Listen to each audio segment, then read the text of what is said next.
Praise the lord.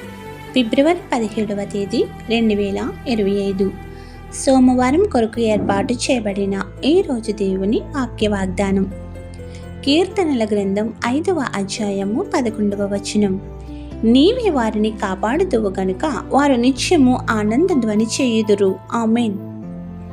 ప్రియమైన దేవుని జనాంగమా, ఆనందభరితుడు ఆరాధనీయుడైన యేసుక్రీస్తు చెప్పే మాటలను గైకొని చెవియొగ్గాలి.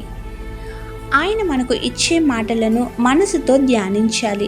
ఫలం పొందే వరకు పట్టుదల కలిగి ప్రార్థించాలి. ఆయన సన్నిధిని ప్రార్థిస్తే ఆర్తధ్వని నేటి ఆనందధ్వనిగా మార్చి సంతోషింపచేసి శాశ్వతమైన బహుమానంతో నింపి ఆశీర్వాదములు దీవెనలు కుమ్మరించువాడు. నిన్ను కాపాడువాడు, కునుకుడు నిద్రపోడు, వాగ్దానంతో సంరక్షించే దేవాది దేవుని అనునిత్యం తన కృపలను మనపై కుమ్మరించేవాడు. ప్రతిరోజు ఉదయంన మన కంఠస్వరము, ఉదయకాల నైవేద్యముగా అంశ ప్రార్థనలు నీవు చేయగలిగితే ఆయన సన్నిధిని సిద్ధింపచేసి కాచి ఉంచి శాశ్వతమైన కృపలతో నింపువాడు.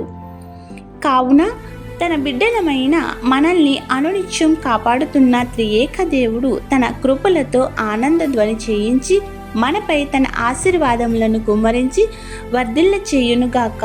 ఆమేన్. ఇట్లా దేవుని సువార్త పరిచర్యలో మీ సహోదరి. ఆమేన్. God bless you. అందరికీ మరణాత.